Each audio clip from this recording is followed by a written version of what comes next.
Olá, sou Priscila Dombrovski Zen e vou apresentar para vocês o relatório da minha disciplina para a disciplina de trabalho individual. Sou orientada pelo professor Márcio Augusto Vilela Pinto e coorientada pelo professor Sebastião Romero Franco, pelo programa de métodos numéricos em engenharia, e o tema de minha pesquisa são os métodos numéricos na resolução das equações do calor não linear.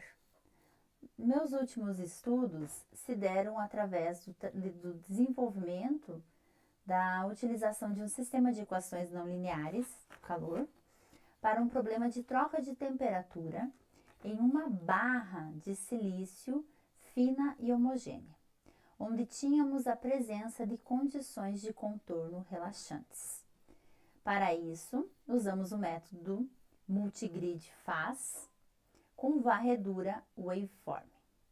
Esse trabalho foi aceito na revista Heat Transfer Part B, Fundamentals, e posteriormente publicado pela mesma.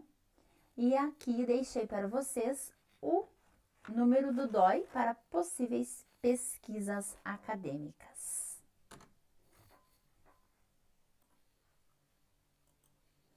A idealização dessa pesquisa deu-se através da leitura do artigo dos autores Stevan Filipov, da Universidade Sofia da Bulgária, Steven Farago, de Budapeste, da Hungria, e Ana Azizeva, também da Universidade Sofia, Bulgária.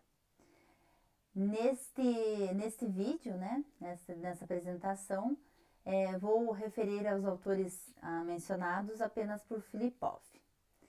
Então, eles consideram uma condição de contorno instável, unidimensional, em um meio com condutividade térmica, dependente da temperatura, logo não linear. Os sistemas lineares resultantes serão resolvidos pelo método de Newton.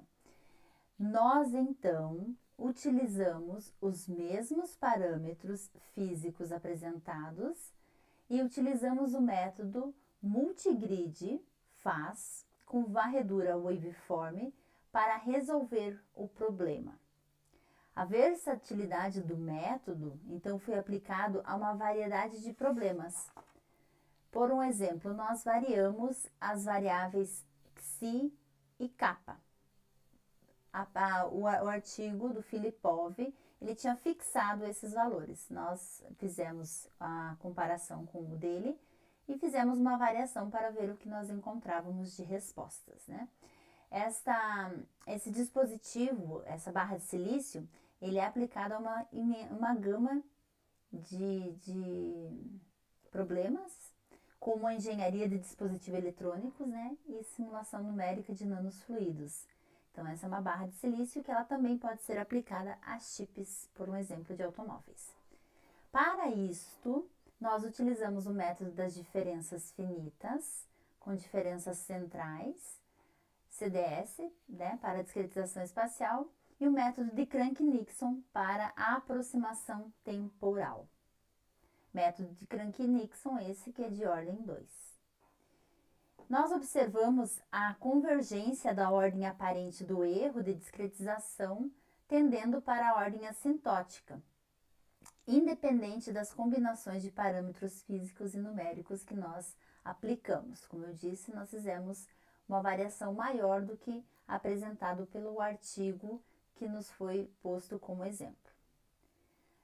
O desempenho do nosso método FAS foi superior em comparação com o artigo que nós pegamos para exemplo, especialmente em termos de tempo computacional. Logo mais vou apresentar o gráfico referente a esses dados. Nós obtivemos um excelente fator de convergência e aceleração em relação à versão apresentada anteriormente, destacando a eficiência do método no tratamento de problemas térmicos complexos.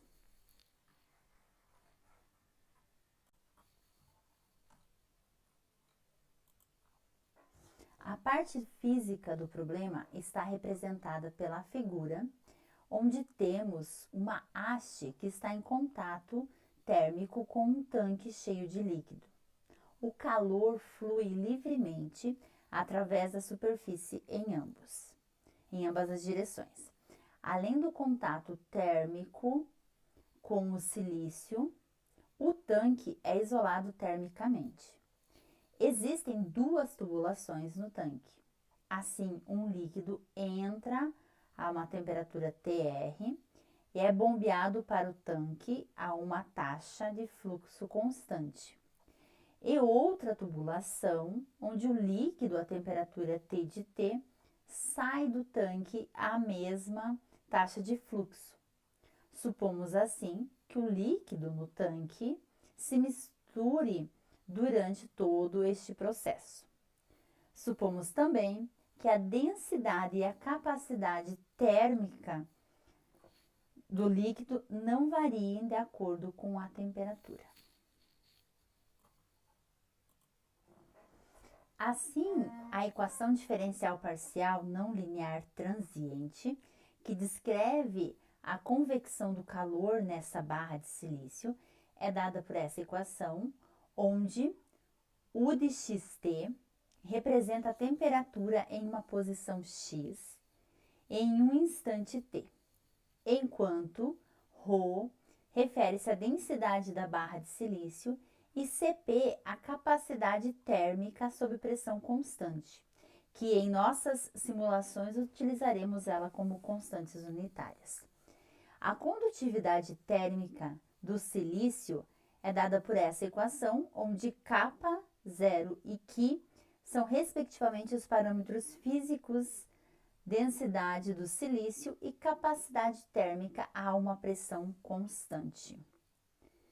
A partir de agora, apresentaremos os resultados da implementação numérica do modelo não linear de transferência do calor na barra de silício. Então, para validarmos o código implementado, realizamos uma verificação do código, comparando os resultados obtidos no artigo em questão, do Filipov, com os nossos. Assim, consideramos um cenário específico envolvendo uma haste não homogênea ao longo do eixo x, com um intervalo de x entre 1 e 3. Para o caso single grid, utilizamos o solver Gauss-Seidel com ordenação red-black para a resolução dos sistemas gerados. E em todas as simulações envolvendo o multigrid, utilizamos o ciclo V1 e 1. No contorno esquerdo, em x igual a 1, uma condição de contorno relaxante e de Neumann, e à direita, em x igual a 3, temos uma condição de Richelieu. Nessa figura, confirmamos a acurácia da implementação do nosso código, comparando os nossos resultados numéricos com a solução referência dada em Filipov.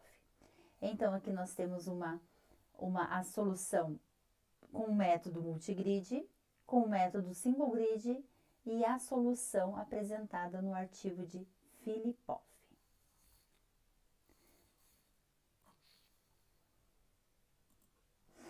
A ordem aparente é uma métrica importante para avaliar a ordem de convergência dos métodos numéricos.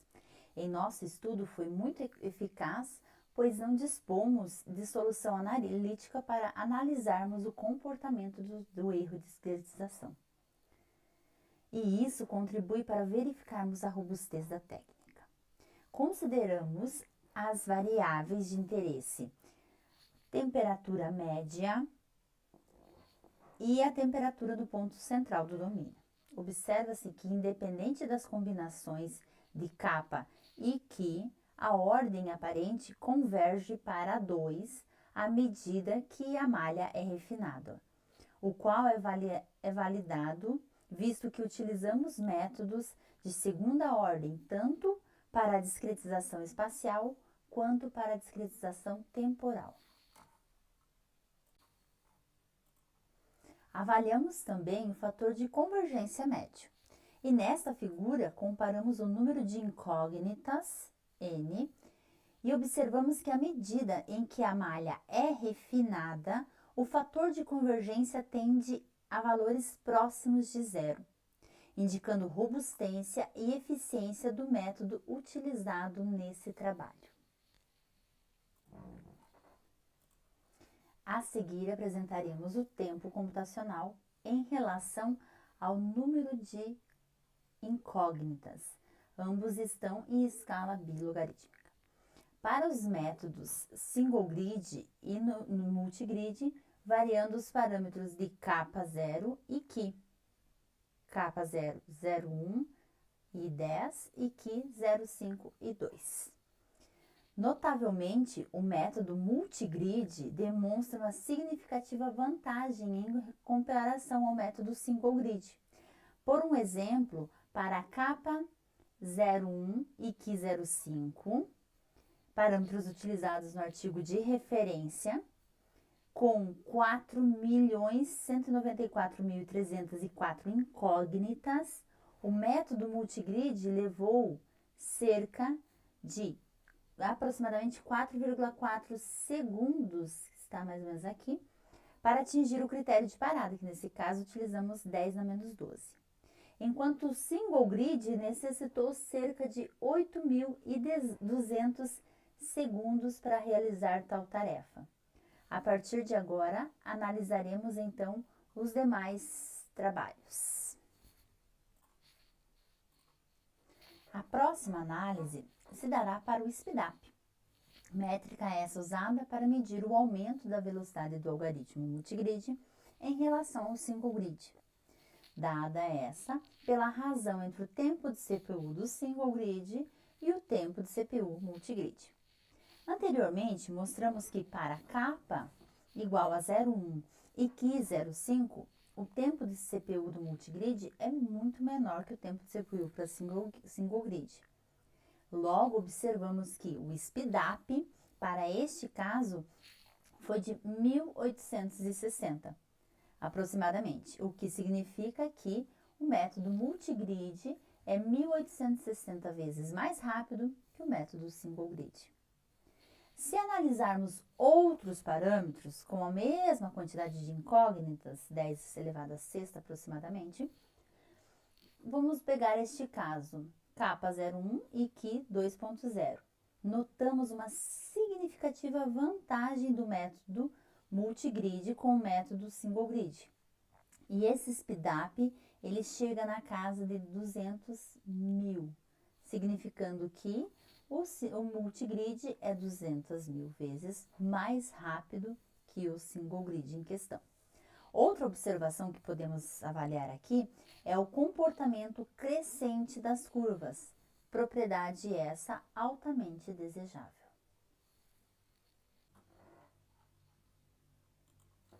As conclusões sobre o trabalho são as seguintes. Os resultados apresentados, incluindo o fator de convergência médio, a ordem de complexidade e o SPIDAP, apresentaram resultados satisfatórios.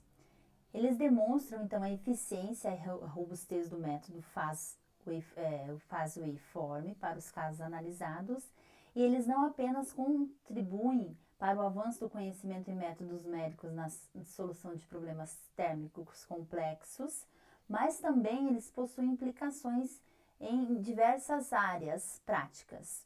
Uma dessas áreas podemos citar que é a indústria dos semicondutores, onde tais resultados podem ser aplicados. Muito obrigada pela atenção e assim eu finalizo o meu relatório de trabalho individual.